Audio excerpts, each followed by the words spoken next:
여러분, 한 가지 여쭤보겠습니다. 지금 이 순간 옆에 앉아 계신 배우자를 한번 보십시오. 혹은 지금 집에 계신 배우자를 떠올려 보십시오. 어떤 마음이 드십니까? 몇 해 전 한 여론조사 기관에서 30, 40대 기혼 여성들에게 이런 질문을 했답니다. 살인 면허가 생긴다면 제일 먼저 누구를 죽이겠습니까? 1위가 남편이었습니다. 웃자고 하는 이야기가 아닙니다. 저는 그게 솔직히 무섭습니다. 여러분께도 한번 여쭤보겠습니다. 다시 태어난다면 지금의 배우자와 또 결혼하시겠습니까? 실제로 기혼자들을 대상으로 설문을 해보면 10명 중 9명은 이렇게 답한다고 합니다. 다른 사람과 결혼하겠다. 아니면 차라리 혼자 살겠다. 고요? 여러분들 중에는 아니 왜 다시 태어나? 지금 이혼하고 재혼하면 되지? 라고 생각하시는 분 계시지 않나요? 이게 우리의 현실입니다. 그런데 말입니다. 바로 그 결혼이 하나님이 창세 전부터 설계하신 가장 거룩한 언약의 그림이라면 어떻겠습니까? 원수처럼 느껴지는 그 관계가 사실은 예수 그리스도와 교회의 사랑을 이 땅에서 담아내기 위해 하나님이 직접 만드신 제도라면요. 오늘 우리는 창세기 2장으로 들어갑니다. 아담의 갈비뼈 하나에서 시작된 이 이야기가 온 우주를 향한 하나님의 구원 계획 전체를 품고 있습니다. 이 비밀을 모르고 결혼 생활을 하는 것과 알고 하는 것은 완전히 다릅니다. 오늘 이 자리가 여러분의 결혼을 그리고 여러분의 신앙을 완전히 새롭게 보는 시간이 되기를 소망합니다. 여러분, 성경을 읽다가 이런 장면에서 멈춰 보신 적 있으십니까? 하나님이 천지를 만드시면서 매 순간 하시는 말씀이 있습니다. 보시기에 좋았더라. 히브리어로 토브입니다. 그냥 좋다는 게 아닙니다. 선하다, 완전하다, 흠이 없다는 뜻입니다. 하나님은 하루도 빠짐없이 토브를 외치셨습니다.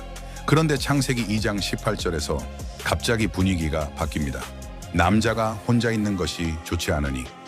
히브리어로 로토브입니다. 선하지 못하다는 뜻입니다. 천지를 만드시는 내내 좋다 하시던 하나님께서 처음으로 좋지 않다고 하신 겁니다. 여기서 그냥 넘어가시면 안 됩니다. 이 로토브가 선악과 사건과 정확히 맞닿아 있기 때문입니다. 인간이 하나님의 은혜 밖으로 뛰쳐나가 선악과를 따먹는 순간 그 선한 상태 토브가 산산이 깨져버렸습니다. 하나님은 지금 창세기 2장에서 이미 이 질문을 품고 계신 겁니다. 깨져버린 이 선을 나는 어떤 방식으로 되살려낼 것인가? 아직 선악과 사건이 일어나지도 않았는데 하나님은 이미 그 답을 준비하고 계셨다는 겁니다. 그런데 그 답을 설명하시기 전에 하나님은 뜬금없이 짐승들을 등장시키십니다. 아담의 배필을 만들어 주시겠다고 하시고는 왜 갑자기 짐승 이야기가 나오는 걸까요? 이게 단순한 삽입 장면일까요? 절대 그렇지 않습니다. 이 짐승들의 등장에 오늘 말씀의 핵심 열쇠가 숨어 있습니다. 여러분, 사람과 짐승의 차이가 무엇이라고 생각하십니까? 지능입니까? 언어입니까? 아닙니다. 성경은 전혀 다른 곳에서 그 차이를 말하고 있습니다. 창세기 2장 19절을 보면 하나님이 아담 앞에 짐승들을 데려오십니다. 아담은 그 짐승들 하나하나의 이름을 붙여줍니다. 샘족 문화에서 이름을 짓는다는 건 단순한 명명이 아닙니다. 그 존재의 속성과 본질을 완전히 꿰뚫고 있다는 선언입니다. 소유권과 통치권의 표시입니다. 아담은 그 모든 짐승들을 속속들이 파악했습니다. 그런데도 그 어떤 짐승도 아담의 배필이 될 수 없었습니다. 왜일까요? 창세기 2장 7절로 가보겠습니다. 하나님은 사람을 흙으로 빚으신 후에 특별한 것을 불어넣으십니다. 니스마트 하임, 우리말로 생기입니다. 그런데 짐승들에게는 이것을 불어넣지 않으셨습니다. 이 생기는 단순한 숨이 아닙니다. 잠언 20장 27절은 이렇게 말합니다. 사람의 영혼은 여호와의 등불이라 사람의 깊은 속을 살핀다고요. 이 생기는 생명을 알아보고 생명을 지각하고 생명을 추구할 수 있는 능력입니다. 짐승은 생명의 근원이신 하나님을 알아볼 수 없습니다. 마치 스마트폰에 비유하자면 이렇습니다. 짐승은 전원은 켜져 있지만 와이파이가 없는 상태입니다. 하늘의 신호 자체를 잡을 수 없는 겁니다. 그런데 사람은 달랐습니다. 하나님이 직접 와이파이 비밀번호를 입력해 주신 겁니다. 하늘의 신호를 잡을 수 있는 존재로 만드신 겁니다. 바로 그겁니다. 하나님이 하와를 만들기 전에 짐승들을 먼저 등장시키신 이유가 여기 있습니다. 예수 그리스도의 신부인 교회는 저 짐승들과 근원부터 다른 존재라는 것을 보여주시려는 겁니다. 그렇다면 그 교회는 도대체 어떻게 탄생하는 걸까요? 지금부터가 진짜입니다. 잠든 아담의 옆구리에서 그 답이 나옵니다. 여러분, 성경에서 가장 극적인 장면 중 하나가 바로 여기 나옵니다. 하나님이 아담을 깊이 잠들게 하십니다. 그리고 그 옆구리를 여시고 갈비뼈를 하나 꺼내십니다. 그 뼈로 여자를 만드시고 남자에게로 데려오십니다. 그냥 읽으면 신기한 창조 이야기입니다. 그런데 성경의 눈으로 보면 전혀 다른 장면이 펼쳐집니다. 성경에서 잠은 종종 죽음을 의미합니다. 그런 눈으로 이 장면을 다시 보십시오. 신부의 탄생을 위해 옆구리가 열리며 잠든 신랑, 어디서 본 장면 아닙니까? 요한복음 19장입니다. 십자가 위에서 숨을 거두신 예수님의 옆구리를 로마 병사가 창으로 찌릅니다. 거기서 물과 피가 쏟아집니다.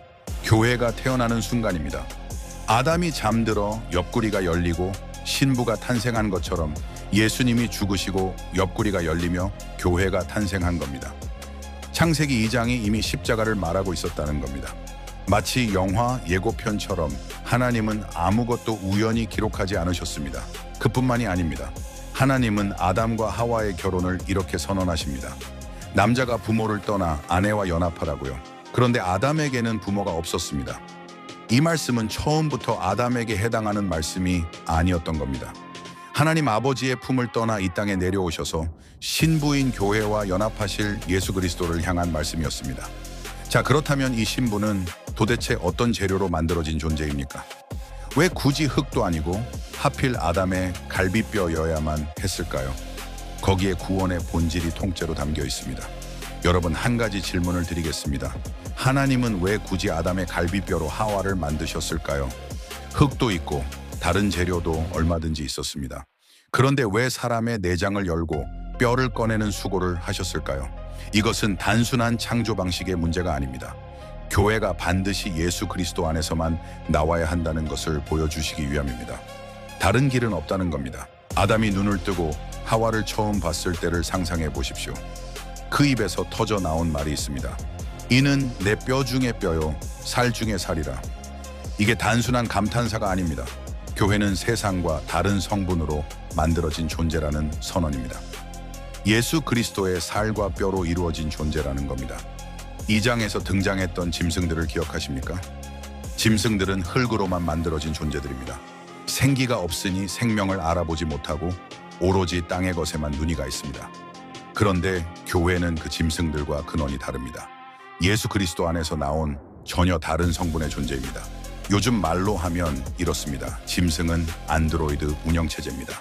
그런데 교회는 처음부터 완전히 다른 운영체제로 만들어진 겁니다. 겉모습은 비슷해 보여도 안에 돌아가는 시스템이 완전히 다른 겁니다. 예수 그리스도의 DNA가 심겨진 존재라는 겁니다. 그렇다면 이 교회는 스스로 태어나기를 원했을까요? 스스로 선택하고 결단해서 탄생한 걸까요? 여기서 많은 분들이 오해하시는 구원의 본질이 나옵니다. 하와의 탄생 장면 속에 그 답이 숨어 있습니다. 지금 바로 확인해 보겠습니다. 여러분, 하와는 태어나기를 원했습니까? 저 좀 만들어주세요 라고 요청했습니까? 아닙니다. 어떤 공로도, 어떤 노력도, 어떤 선택도 없었습니다. 하와는 그냥 잠든 아담의 갈비뼈에서 오직 하나님의 뜻과 계획 안에서 탄생했습니다. 이게 왜 중요합니까? 사도 바울이 에베소서 5장 31절에서 창세기의 이 장면을 그대로 인용하며 이렇게 선언하기 때문입니다. 이 비밀이 크도다. 내가 그리스도와 교회에 대하여 말하노라. 하와의 탄생이 교회의 탄생을 예표하고 있다는 겁니다. 그렇다면 구원에 있어 인간의 공로나 결단이 개입될 여지는 처음부터 없었다는 겁니다. 성경은 처음부터 그렇게 말하고 있었습니다. 요즘 많은 분들이 이렇게 생각하십니다. 내가 예수님을 선택했다고요. 내가 결단했기 때문에 구원받았다고요. 그런데 성경은 말합니다. 하와가 스스로 태어나기를 선택하지 않은 것처럼 교회도 스스로 선택해서 탄생하지 않았다는 겁니다. 처음부터 끝까지 오직 하나님의 은혜라는 겁니다. 하나님은 아담만 지으시고 안식하신 것이 아닙니다. 하와까지 만드시고 안식하셨습니다. 이것이 무엇을 의미합니까? 교회는 하나님의 영원한 작정 안에 이미 들어있었다는 겁니다. 하나님이 심심해서 만드신 게 아닙니다. 창세 전부터 계획하신 겁니다. 그렇다면 이렇게 은혜로 탄생한 교회는 지금 어떤 모습으로 살아야 할까요? 여기서 우리는 스스로에게 아주 불편한 질문을 하나 던져야 합니다. 나는 지금 교회입니까? 아니면 여전히 짐승입니까? 여러분, 아주 불편한 질문 하나 드리겠습니다. 지금 이 순간 여러분의 삶에서 예수 그리스도의 냄새가 나고 있습니까? 하늘의 것을 향한 갈망이 있습니까? 아니면 여전히 땅의 것에만 눈이 가 있습니까? 이사야 1장 3절은 아프게 말합니다.